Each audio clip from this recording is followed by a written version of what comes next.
Hey, everybody, and welcome to another edition of the Rising Tide Leadership Podcast. Today, I am honored to have on a special guest, Jim Carlough, a transformational leader expert with over 30 years of executive experience in the healthcare and technology industries. Jim specializes in guiding aspiring leaders to become visionary trailblazers by teaching intentional leadership.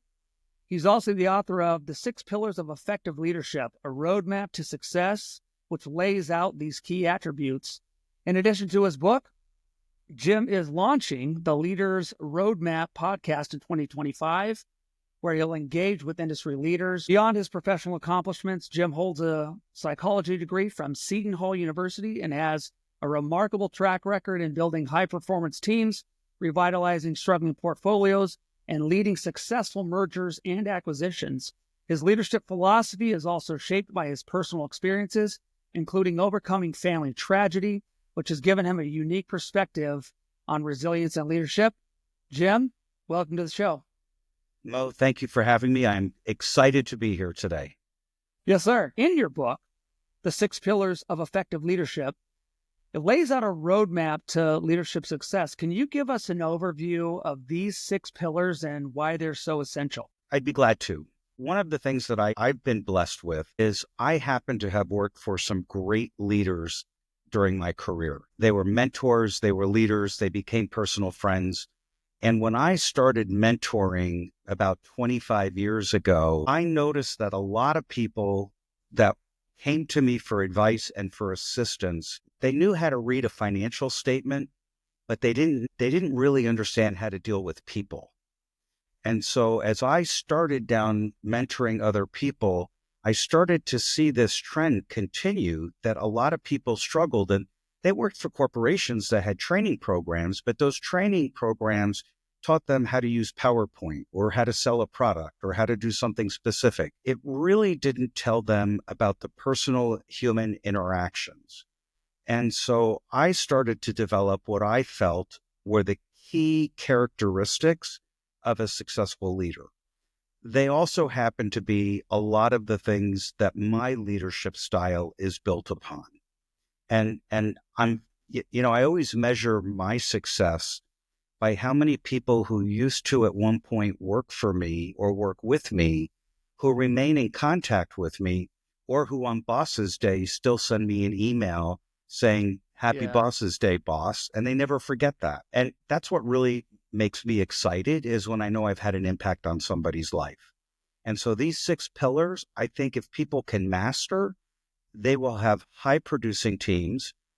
It is not rocket science. It's just a matter of applying yourself and being focused on developing the disciplines that you need, in addition to being a halfway intelligent person at the same time. Yeah, that's great. Your book was fun. I really enjoyed it. I felt like I got to know you. One of the key messages in your work is that leaders are made, not born. Can you expand on this idea and why you think it's such an important concept for aspiring leaders? I'd be glad to. A lot of people think that you have to be born of a certain family or at a certain financial level to be a success. And that's not true. And I'm a perfect example of that. I grew up in a very loving family. There were 5 children, one set of parents for all 5 kids. My dad was a factory worker. Before that, he was a carpenter. And my mom worked in a local department store. And I wasn't hatched as a leader in some laboratory. My skills developed over time based on life experiences, people that I met and things that I learned, and then applying that. And it probably really started to take off the year I graduated college. The year I graduated college, I got elected to be a city councilman in the town I grew up in. Now, it wasn't, you would think, well, maybe it was just a fluke, but 3 years later, they reelected me. But it started there because right after Election Day, the city manager asked me to spend a few minutes with him. And I sat down with him and I did not know what to expect. There was no agenda, wasn't looking for one. I thought he just wanted to get to know me. And he really was one of the first people to impart some advice and some counsel that still is a pillar for how I live my life every day. And he said that even in this role and even in this little town, you'll be approached by some unscrupulous people, but at the same time, you have a role and you have an input into that role.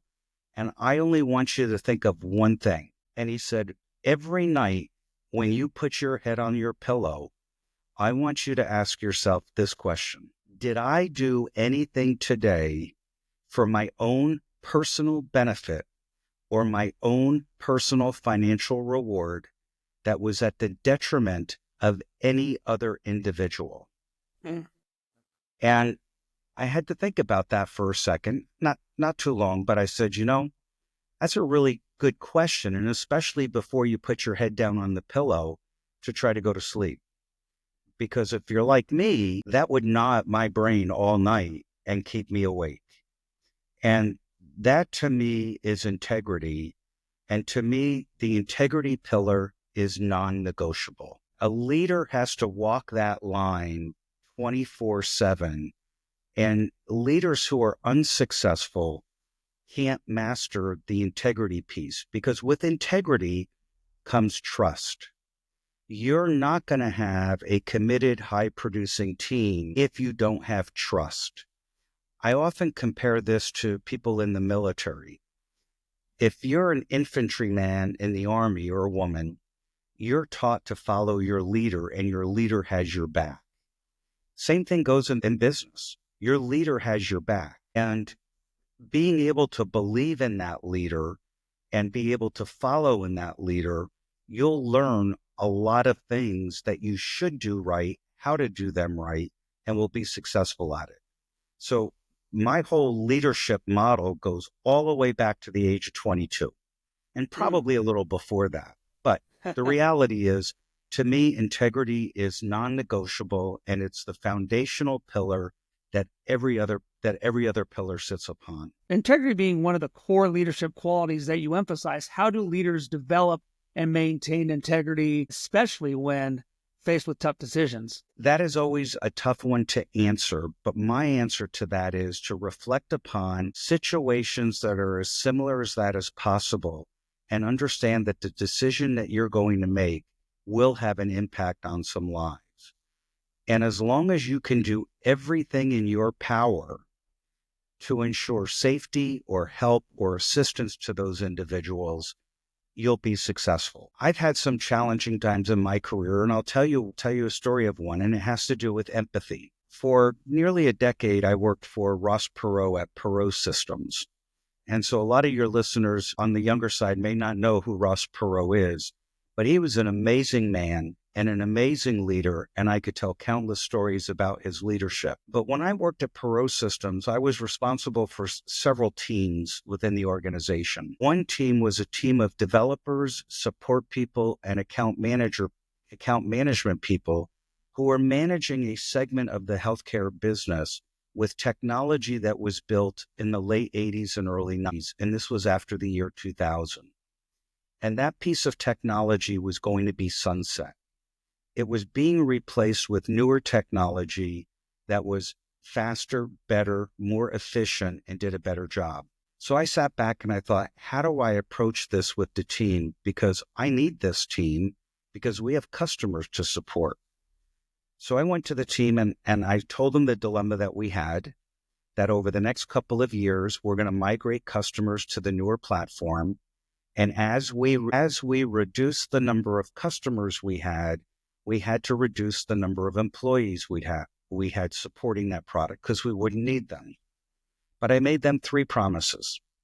The first promise was they would know as soon as I knew that a RIF was coming that would impact them, and that I would give them plenty of notice and opportunity to find another role. That was promise number 1. Promise number 2, if they wanted to learn the programming language and or the new technology, I would get that knowledge for them and get them trained so that they could transition from my team to one of those teams when that time came. The third promise I made was if at any point they felt that they did not want to continue on the journey with me, I would assist them in finding another role, either internally or externally, until we found the right role for them. Here's what surprised me. Not one employee quit before they were told their job was being eliminated. But it gets better than that, and this is what I never expected. For over 2 years running, that team had the highest employee satisfaction rating out of any group in a 20,000 person company. And I sat back when HR was reading the results and they said, "How'd you do that?" And I said, "I have no idea." But the reality was, it was really putting myself in their shoes and saying, what would I want? And what I would want is a boss who's going to be upfront with me, tell me what's going to happen, prepare me for it, and be able to assist me in the process. And I did that, and the result was amazing. It was just simply amazing. I just never expected the satisfaction survey to come back like that. I love that story. As you talk about empathy and leadership, how can leaders who struggle with this learn to balance empathy and tough decisions? And we all have to make tough decisions every day. Life doesn't get easier, it gets harder. And the challenges get bigger. What I like to tell leaders is and so I view empathy and compassion as two distinctly different things that get responded in totally different ways. But what I tell them is, if you can put yourself and separate yourself from your management role for a second and just think about, when you deliver that message, what's going to go through that employee's mind and how are they going to react to that? And so if you can sit back and really put your mind to it and think about, if this was happening to me, what would I have to do? Whether it's reducing staff or moving the team up, breaking the team up, or whatever it is, if you really sit back and think about it, you'll come up with a lot of ideas of how to protect those same people who have been loyal to you. Because the reality is they've been there with you, and they wouldn't stay with you if you were a horrible boss. They make movies about horrible bosses, and there are some out there. They do. And so if you want to be a horrible boss, you can continue down that path, but there's a better way. And the better way will actually help you long term. And so I tell them, just, simply sit back and reflect, and just, even if it's, make a list of the things that you can and can't do, or the things you would want somebody to do for you, and then figure out how to make that happen. You talk about focus in your book as one of the pillars, and many leaders struggle with maintaining focus. So what are some practical strategies that you can recommend for leaders to help them stay focused, to help them stay true to the vision and to their goals? I'll give you an example. Jeff Bezos, when he first founded Amazon, everybody discredited him and didn't believe in him, but he stayed singularly focused on achieving one thing: being the largest retailer of all things around the world. And he has been highly successful at the model that he built. He went through a number of years where they were not profitable. But the reality was, he never deterred from that focus of where he wanted to end up. And there's a story in the book about it during a time in the early years when Amazon's customer service was not what he expected. And so what Jeff did was, Jeff took a desk and had it moved into the customer service department in the center of the floor. And he went and sat there every day to work next to those people to figure out with them how to fix it. Because his focus was, we are not quitting and we are going to be successful at this. And that focus, you could almost say vision. But the reason I didn't say vision is, look at focus as like a lens. And if you really want to get a crisp picture, you have to have the focus clearly aligned. And so I said, everybody understands vision, but vision to me is a wider view versus the narrow view of what you want to accomplish. And it's that narrow view that has made him one of the richest people in the world. A lot of leaders can relate to him because he came from nothing and brought himself all the way up. And thank you for sharing that story. Jim, let me ask you about compassion. How does compassion work with leadership as one of the pillars? A lot of people don't do the compassion thing well. They think that they have to be hard charging. They need to look like they have all the answers and do everything right. They forget about the compassionate piece to leadership. So take us through that. So from a compassion stand, and this is where I think people get confused between compassion and empathy. Empathy is putting yourself in somebody's shoes. Compassion is understanding what a person is going through and how can I help them get through that. And it's hard for leaders because leaders, for whatever reason, don't want to show an emotional side or an emotional attachment. And I do not agree with that.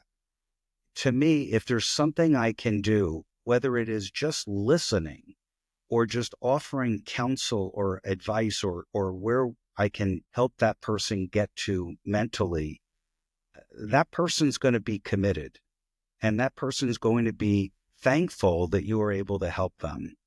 You know, one of the things that I learned early in my management career was always to have a box of tissues on the desk.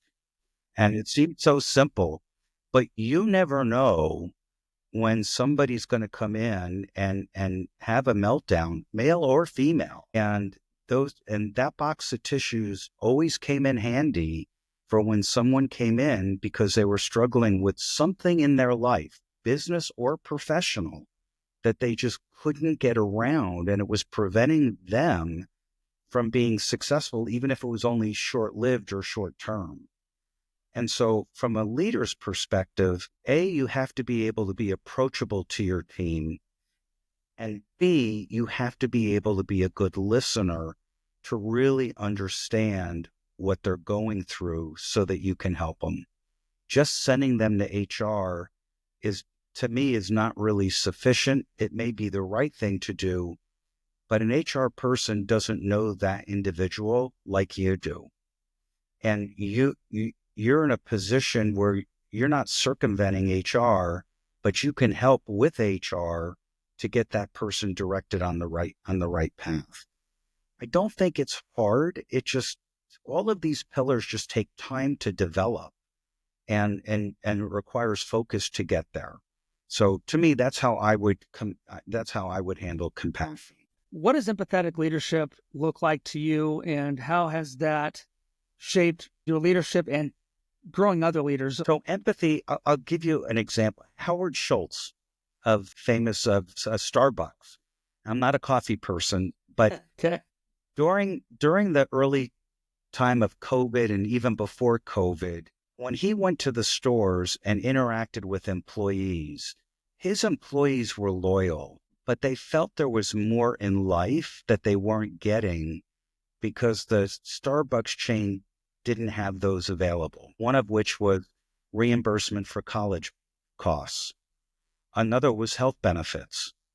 And he understood that if he wanted to be successful and he wanted to be his stores to be successful, he had to find a way to prevent those people from leaving and going somewhere else where corporate America was really doing those things.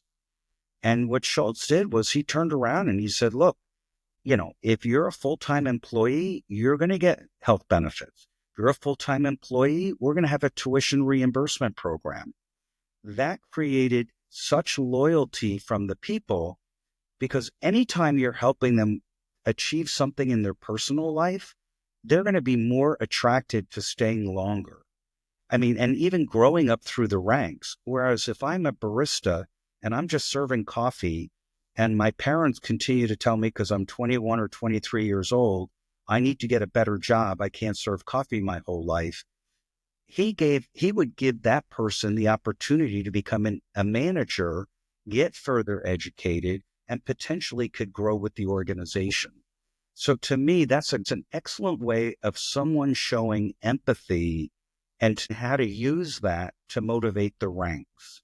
And so in my career, I've had similar situations, not where I could make the individual benefit decisions for the organization, but where I can make decisions at a department or a division level that would help shape people for the future, whether it was training programs or even just individual counseling or career counseling with them, or just being their mentor. So to me, that's where the mentorship stuff comes into play. I currently mentor less than 10 people these days just because of time, but I encourage everyone to have a mentor, at least one. They don't have to be your manager. They could be somebody even outside the organization. But there are some things that you want someone who's in a similar role to help you and guide you than a personal friend who may not have any knowledge of the world that you live in.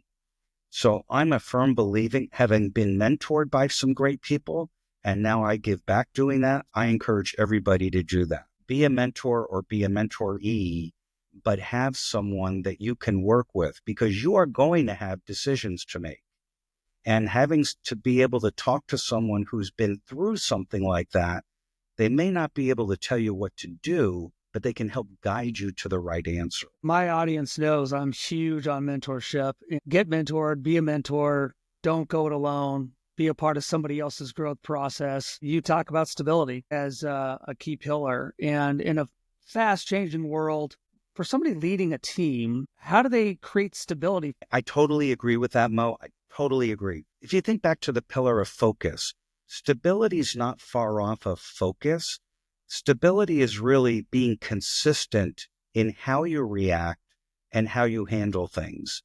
So it doesn't matter the situation, but the way you apply how you deal with it is. I'll give you an example of someone who is extremely stable in what they do. Think of Warren Buffett. With all he's done, he's not only had focus, but he has a sense of stability with every investment that he makes, and laughs at the fact that he can take something and make it so much bigger and better. In fact, I was having this conversation last week with a college professor. I had just spoke to I guess it was his marketing curriculum. I had been invited to speak at a local university. And afterwards, we were talking about stability, and we're talking about Warren Buffett, and we're just sitting there talking. And then he said to me, "Did you know Warren Buffett owns the largest number of car dealerships here in North Texas?" And I'm like, "Berkshire Hathaway's?" I said, "No way. They're not in the car business." So both of us take out our phones and we Google which car dealerships near me are owned by Berkshire Hathaway. It was like a heat map. It was, and this is the Dallas-Fort Worth area. And for the last, I don't know how many years, but his organization has been buying car dealerships. And if you think about it, going back to 2007 to 2012, that was a shaky business in this country.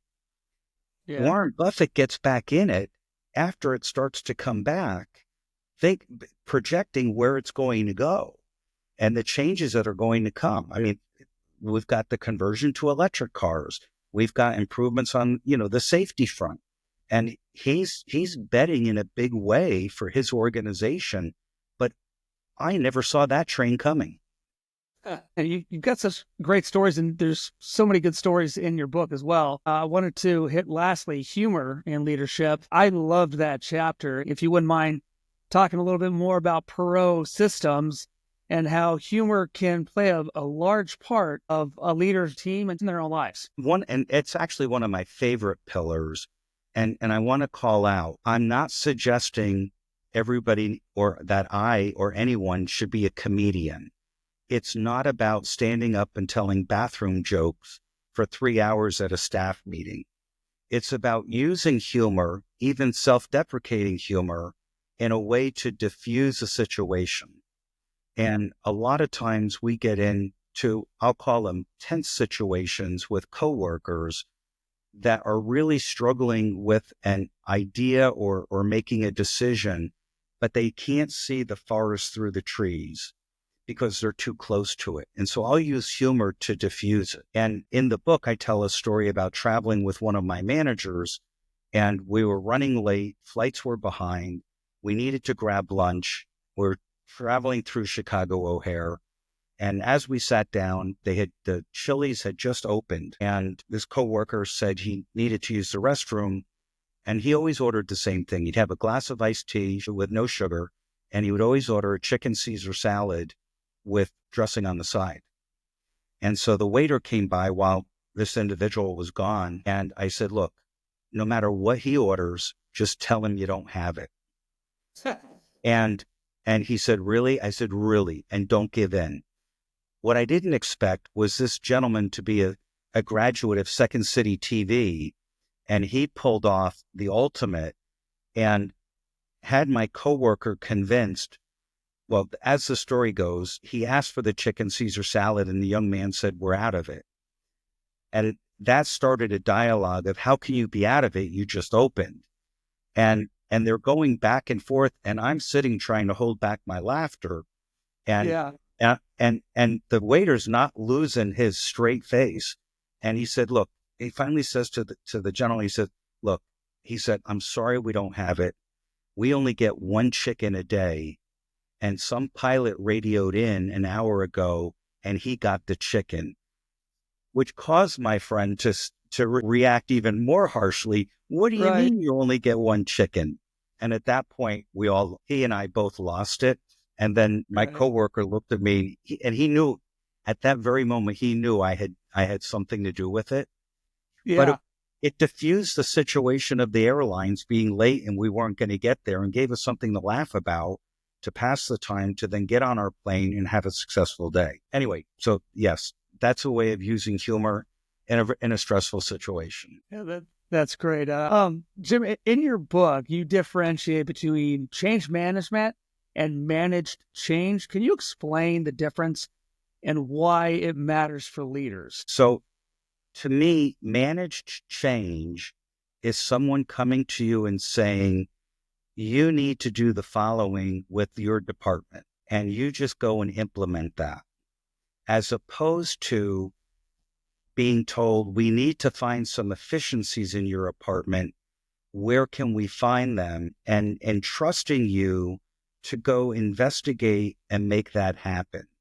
And so you're going to be more successful going to your team and working through the paradigm together and saying, hey, we need to find some efficiency gains here.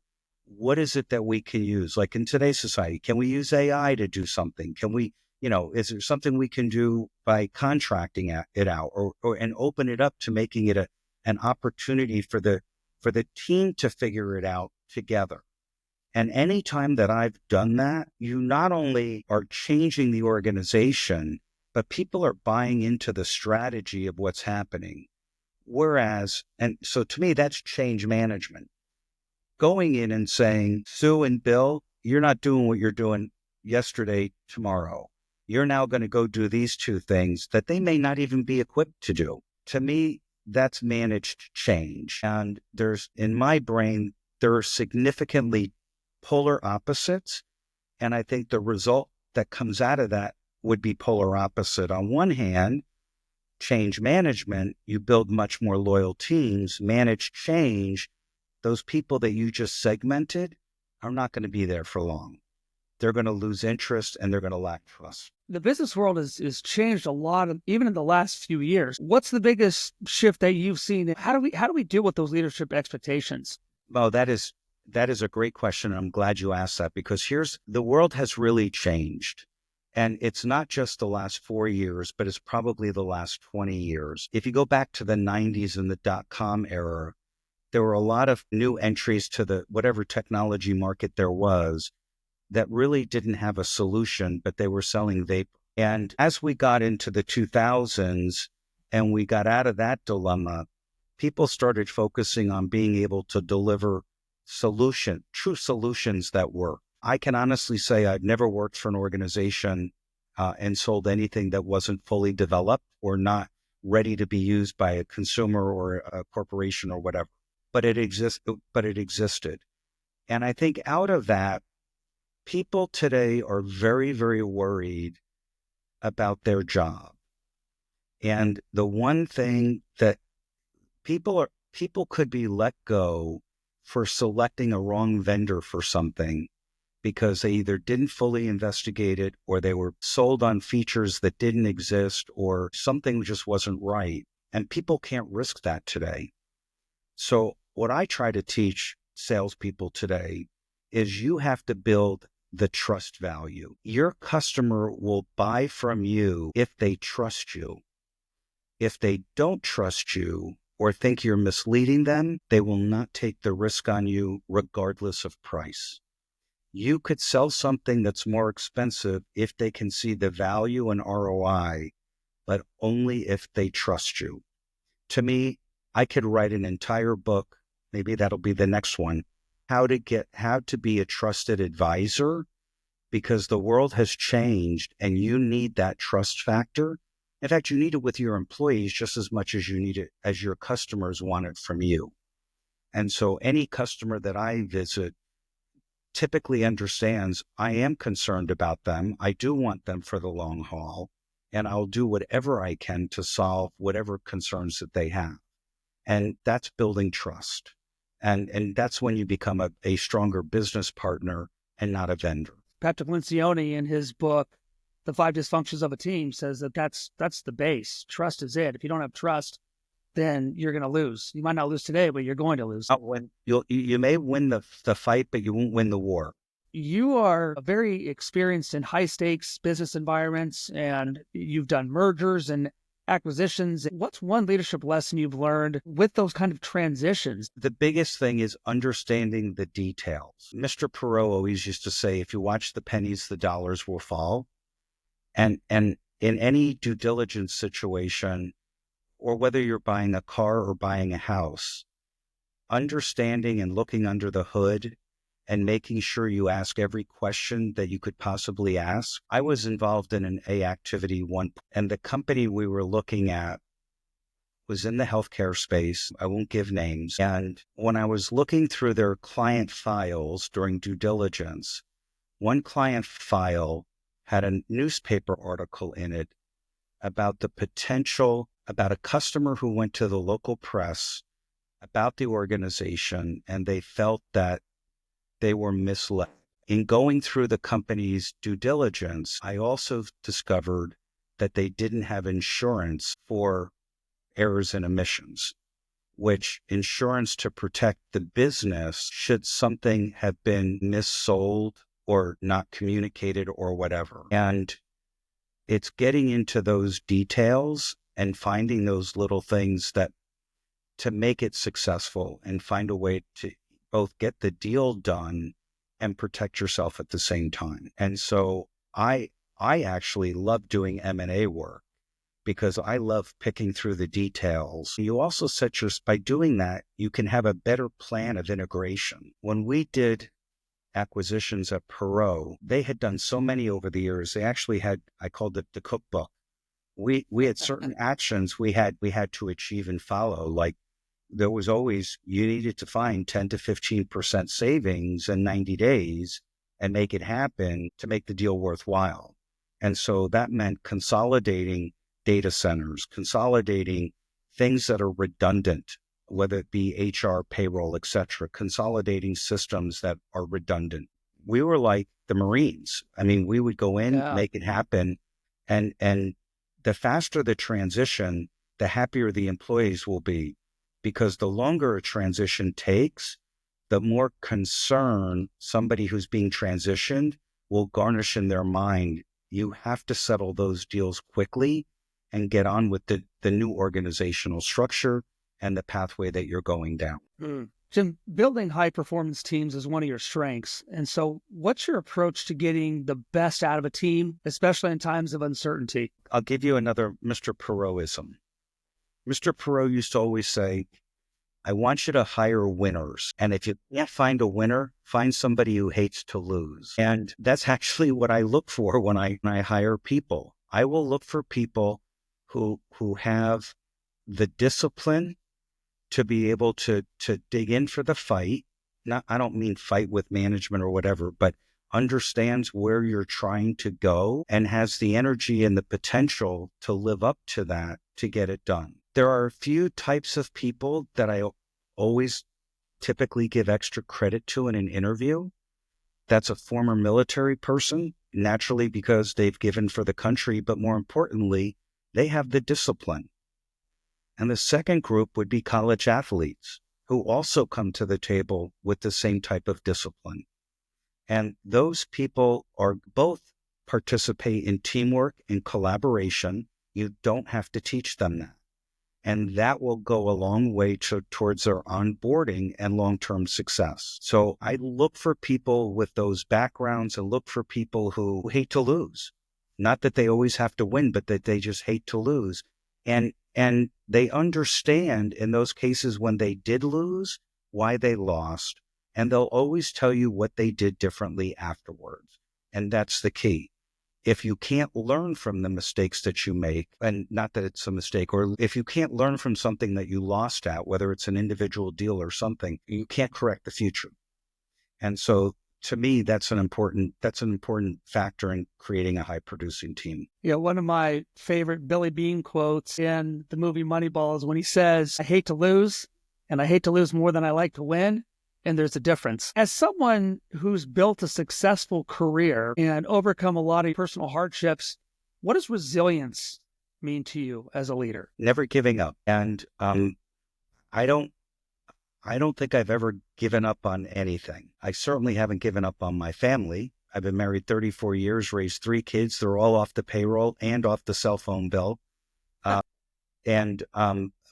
my parents instilled that in us. Don't give up. Don't ever give up. If you give up once, they'll always win. Somebody will always win. And you just can't give up. So I'll credit my parents with that. And I'll credit my parents with a lot of things. As hardship of a life that we had, the reality was my parents were always there. And they're always there for all of us. So even though when I look back and try to figure out how did they raise 5 kids in a 1,500 square foot house, I don't know. I don't ever remember sleeping in the basement. I always had a bed, but the kids were spaced out, I guess, just right, so that as one was going off, others were getting out of a crib and into a bed. I guess that may have been the secret to their sauce or secret to their management style. But I'll give the credit to my parents for that, the resiliency. Jim, you have an upcoming podcast, The Leader's Roadmap, which is going to feature discussions with industry leaders. What can listeners expect to learn from your show? My plan for the show, if I stay true to my plan, which is set for the end of 2025, I want to be clear. I'm not being overly aggressive with my expectations, but I have enjoyed being a guest on podcasts. And what I envision for the show is a lot like you're doing, Mo, bringing on leaders who can give different perspectives. You know, having me or somebody else on the show is like having an opportunity to hear their book out live. Absolutely. There's still a lot more in the book that they're not getting, like how to implement some of these things or some of the other stories that tie things together. But it's the reality that all of this has a purpose, and the more, I'm going to say, well-rounded you are and getting different perspectives. And I want to be able to kind of replicate what you're doing with an audience as well, and to expand their horizons. There are so many people in this world that we're not reaching, even just even in our own country, let alone around the world. So I think we can all make a difference on future generations. And so if I don't keep writing and talking, I definitely will start to do more in the podcast arena to continue to get not just my message out, but the message of other leaders, because that's how I learned. And I'll continue to learn by listening to others. Jim, what is one piece of advice that leaders at the beginning of the journey need to hear? Something that you just could take to heart and say, I'm going to remember this. So the one piece of advice I would give them is don't jump ship too early. Just because you thought you should have gotten that job or other promotion and you didn't, don't be too hasty to rush and jump ship. Take the time to find out where you didn't rate is high, what you could have done differently, and what does the future hold. And your work mentor or mentors can help you through that the same as your manager can. And I know a lot of successful people who at some point in their career didn't wait before they jumped ship. And I did that once in my career. I was told, you're going to have a job, don't worry about it. But I'm not the type of person that could sit around as the company reshaped itself. It was a merger of a couple of organizations. And I was told, you have a job, you helped put this merger together. We just don't know what it is. But I can't just sit around. And I got bored. And I felt somebody's giving me a paycheck and I don't deserve it. And I became impatient and I left, and I should have never done that. I may be still in the same spot today where I am, and the journey would have been a little different, but I think it would have played out a little bit, even potentially better than the way my life has played out. But I would offer that counsel to them. The grass can always appear greener. That doesn't mean it's not artificial. When you say that, it reminds me of one of my mentors said, Mo, you got to pay your dues. You got to put in the time. You've got to put in the early mornings, the late nights. You've got to earn the ability to take the next step. If you don't start now, then you're going to look back and say, I wish I would have started. So at the end of my podcast, I always do final thoughts. Jim, what are your final thoughts today? I'm going to echo sort of what you just said as well. Don't give up, because you also don't know whether you've learned everything you were destined to learn in that role. And a lot of times people will tell you you're not ready, but there's also things that you can get from every single role. And leaving that role early, you may not get all of the learnings that you were set up or prepared or set up to be fulfilled with. And so I would echo those same comments that you were saying. In terms of final thoughts, I tell everyone in final thoughts, and I've already said it here, have a mentor. Find more than one. If you can't find one, reach out to me and I'll help you find one, or I'll be one for a short period of time. But I certainly can't mentor 20,000 people. So, there's that many hours in a day, and I do have a day job. But the reality is mentoring is so important. It has been amazing in my career, and I know it can be amazing in your listeners' careers as well. Incredible conversation. I appreciate the insights, the leadership, the wisdom. Where can my listeners connect with you, learn about your book, stay updated for the upcoming podcast? The web address is simply www.jimcarlough, all one word, JimCarlough.com. My book is available on Amazon, Barnes & Noble, Google. You can just search for Jim Carlough or search for the 6 pillars of effective leadership, a roadmap to success, and you'll find the book there as well. And obviously, if you get to my website, drop me a note, connect with me on LinkedIn. I'm connected with thousands of people, and if I can help you in your career, I'd be glad to help you. I definitely encourage all of our listeners to check out the 6 pillars of effective leadership and follow all of Jim's work. I was able to read the book before this conversation. Like I said, I read it in one sitting. It was a fast read. It was exciting. It added a lot of insight to my own leadership journey, and it also made me ask questions. I think you'll get the same value from that book as well. My last question would be, who's somebody you know personally that you think my audience would benefit from hearing? That's a great question. Your audience is fairly diverse in terms of the populations that you serve. And I'd probably give you different answers for the different populations. But the CEO of Microsoft, Satya Nadella, if there's an opportunity, I would suggest getting him on your show. I think he has done some amazing things at Microsoft and shares some of the same pillars in terms of where his leadership style, most specifically, super high on the compassion scale. So if there's an opportunity, I would definitely say he would be one to follow. Thanks, Jim. I look forward to your podcast, having you come on again. Thanks so much for what you do for expanding leadership and putting your time and effort into that. We need more leaders. For my listeners out there, like I always say, you got to read more. So I just gave you another book to add to the list. That's going to be it for us today for this episode of the Rising Tide Leadership Podcast. If you enjoyed the conversation, be sure to subscribe, share, like, leave us a review. Until next time, don't forget to lead with purpose. Jim, thanks so much for being on the show. Mo, thanks for having me. It was a blast. Yes, sir.